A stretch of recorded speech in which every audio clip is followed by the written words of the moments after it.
To hell and back without an EDC. How you doing, guys? Professor EDC with another BLADE-OSOPHY Sunday, and there's a lot to talk about, and at the same time, it's kind of difficult because I'm not feeling it.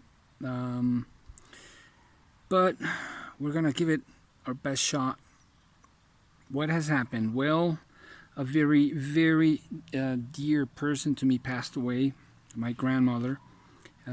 She is still a column in my life, and it's just a very, very difficult parting. But had to travel half the country and to meet her. I was the last one to meet her alive, and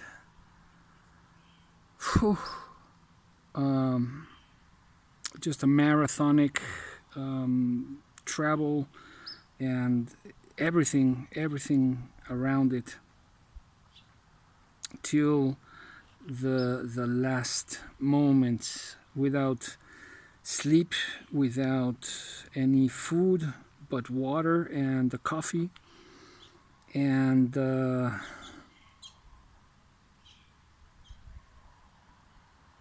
during the trip, I also noticed the days I stayed after, the importance of an EDC and how difficult it is to travel. Of course, I just traveled with a backpack, so I can get on and get off the planes easier without having to document any other luggage. But being there, it's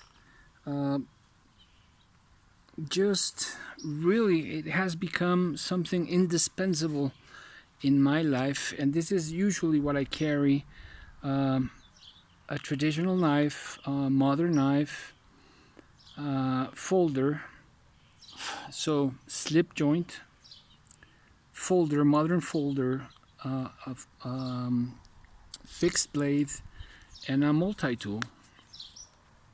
This is what I usually carry with me all the time. And man, did I miss at least one of these. Really. And this is in response to a few people that have mentioned that, are these tools really necessary, or are they just something, some part of a fun club or something, mentioning that nowadays we really don't need the use of a knife? I have to absolutely disagree with that line of thought.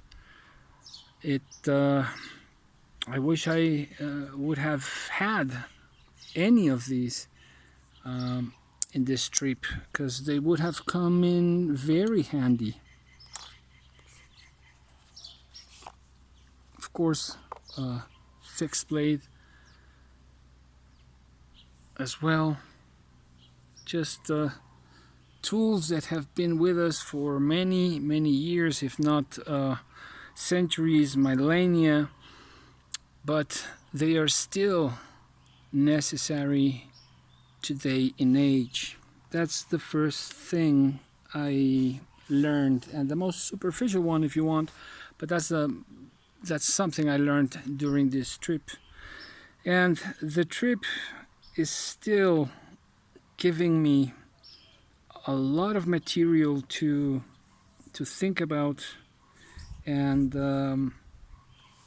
to learn from, whether we talk about family, whether we talk about what really is important in life, whether we talk about life and death, and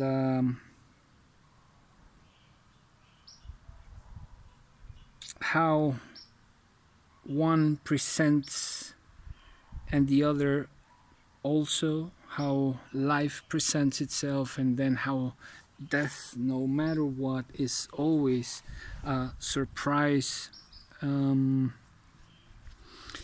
everything that carries, that goes along with that. So it feels like being trapped in two dimensions with this vertigo, continuous vertigo. And but not only that, and of course you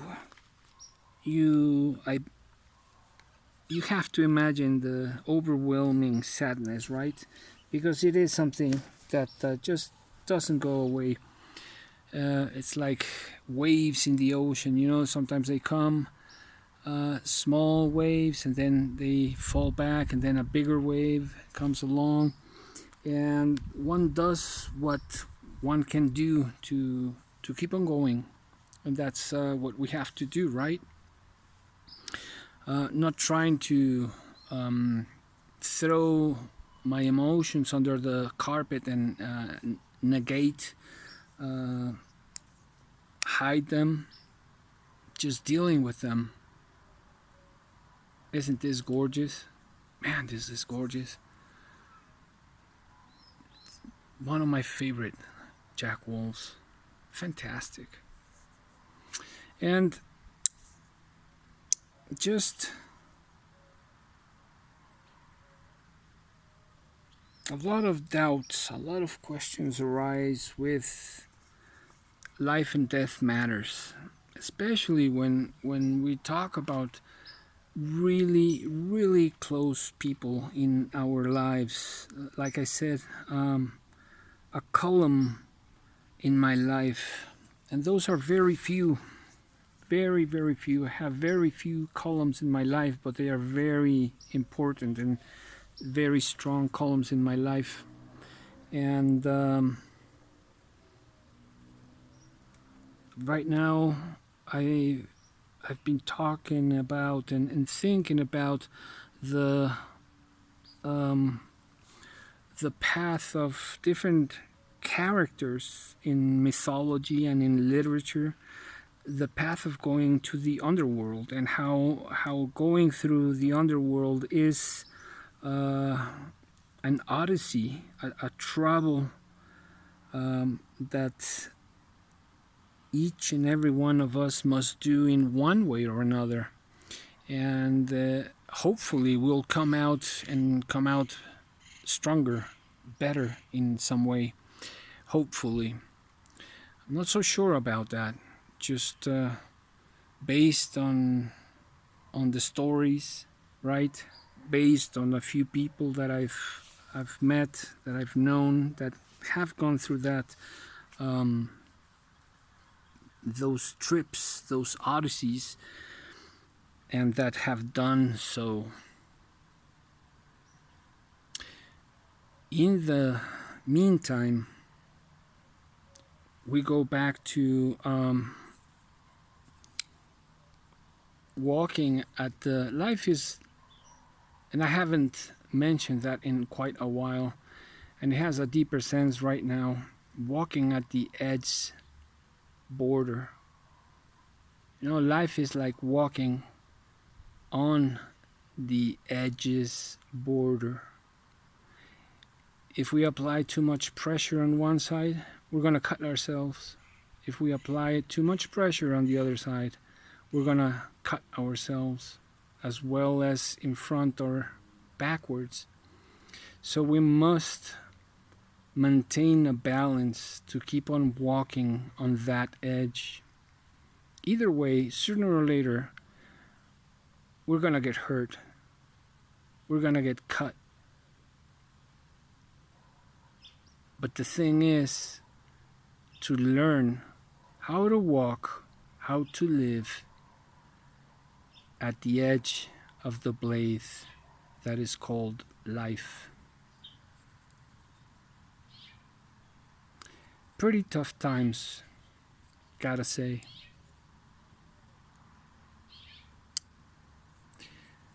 a huge learning curve, because there's a lot to learn from this, and I hope I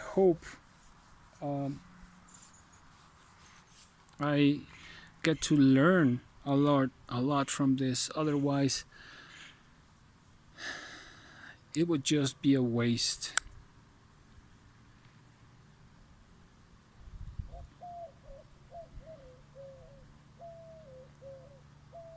Living and walking at the edge of the blade. What a thought. Who would have thunk it?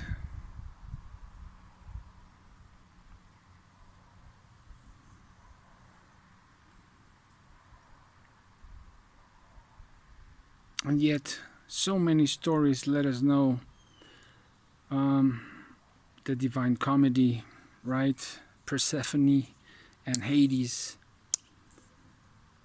as well as so many others that go into these dark mazes, or directly to the underworld to confront their shadow, their dark side. The Skywalkers, right? It's in so many stories that we would be surprised. So that's part of life.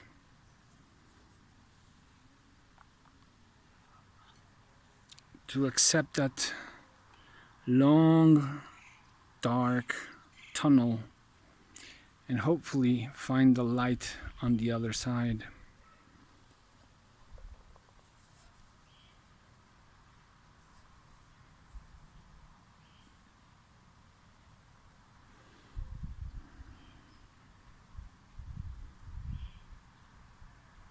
And some lives and some edges are just sharper than others. I think I can now understand that. And so,